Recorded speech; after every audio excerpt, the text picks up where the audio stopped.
இன்றைக்கி Friday morning டே இன்றைக்கி 6:30 போலேயே start ஆயிடுச்சு. ஆனி மாதத்தில் வர கடைசி வெள்ளிக்கிழமை அடுத்த வாரம்லாம் ஆடி பிறந்துடும். மிஸ் பண்ணாமல் பூஜை பண்ணி நல்லபடியாக முடிச்சாச்சு. ஸோ முடிச்சதுமே வீட்டில் வெஜிடபிள்ஸ் எதுவுமே இல்லை. ஸோ மார்க்கெட் போயிட்டு வாங்கணும். ஸோ அதுக்கு முன்னாடி பூஜை பண்ணிட்டோன்னா ஒரு ஃப்ரீயாக போயிட்டு வரலாம். கொஞ்சம் டிலே ஆனாலும் பிரச்சனை இல்லைன்னு சொல்லிட்டு காலையில் ஏஞ்சதுமே பூஜை பண்ணிவிட்டு மார்க்கெட் கிளம்பியாச்சு. 2 நாளைக்கு முன்னாடி வெஜிடபிள்லாம் காலி ஆகிடுச்சு. ஸோ இருந்தது வச்சு அப்படி இப்படின்னு ஓட்டியாச்சு. இந்த சமைக்கிறத யோசிச்சாலே பெரிய டென்ஷன் ஆகுது. என்ன சமைக்கிறதுனே போயிடும். இருக்கிறத வச்சு ஏதாவது சமைச்சு கொடுக்கலான்னு பார்த்தா அது சாப்பிட்றதுக்கு யாருக்குமே பிடிக்க மாட்டுது. அது கூட நல்லா டேஸ்ட்டாக தான் கேட்குறாங்க. நான்வெஜ் இல்லாமல் சுத்தமாக உள்ளே இறங்கவே மாட்டுது யாருக்குமே.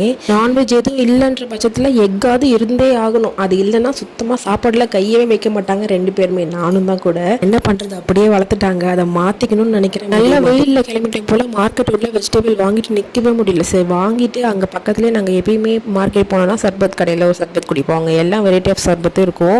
சர்பத் குடிச்சிட்டு வீட்டுக்கு கிளம்பிட்டோம். வீட்டுக்கு வரத்துக்கே ஒரு 1 o'clock போல் ஆயிடுச்சு. வந்து கடகடன்னு சமைக்கணும். இங்கே தான் இருக்குது ஹைலைட். அங்கே வந்து அரை மணி நேரத்தில் கடகடன்னு சமைக்கணும். நான்வெஜ் எதுவும் கிடையாது. என்ன சமைக்கிறதுன்னு தான் வேறு எதுவுமே தேவையில்லை. ஏதோ ஒன்று சமைச்சா போதும்னு சொல்லிட்டு தக்காளி சாதம் தான் ரெடி பண்ணிட்டு இருந்தேன். கொஞ்சம் தொக்கை எக்ஸ்ட்ரா வச்சுட்டோன்னா மதியம் லஞ்சுக்கும் செட் ஆகுற மாதிரி இருக்கும், நைட் டிஃபனுக்கும் செட் ஆகுற மாதிரி இருக்கும். சூப்பராக இருக்கும்.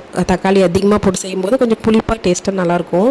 இதில் ஹைலைட்டு தக்காளி நல்லா பழமாக சேர்த்துக்கணும். தக்காளி அதிகமாக சேர்க்கணும். அப்போ தான் அது சாப்பிடும்போது ரைஸோட சாப்பிடும்போது தோசை இட்லி கூட சாப்பிடும்போது சூப்பராக இருக்கும். தக்காளி தொக்கு ரெடி பண்ணிவிட்டு சைட் பை சைடில் எல்லாத்தையுமே க்ளீன் பண்ணி வச்சிட்டோன்னா ஒரு பெரிய வேலை முடிஞ்சிடும். அதுக்கப்புறம் பாத்திரம் க்ளீன் பண்ணுறது அப்படியே ஒன்று பண்ணிவிட்டு எல்லா வேலையும் சைட் பை சைடில் முடிச்சிடுவேன். 1/2 an hourல எல்லா வேலையுமே முடிஞ்சிடும். எவ்வளோ கஷ்டப்பட்டு நம்ம கடகடன்னு ஒரு 1/2 an hourல இவ்வளோ செஞ்சுருக்கோமே. வந்து சாப்பிடும்போது ஒரு கேள்வி கேட்பாங்க பாருங்கள்.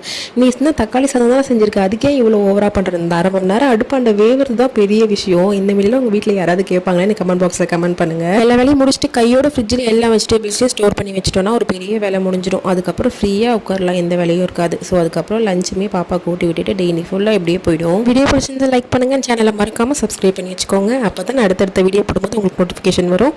நெக்ஸ்ட் ஒரு வீடியோவில் பார்க்கலாம்.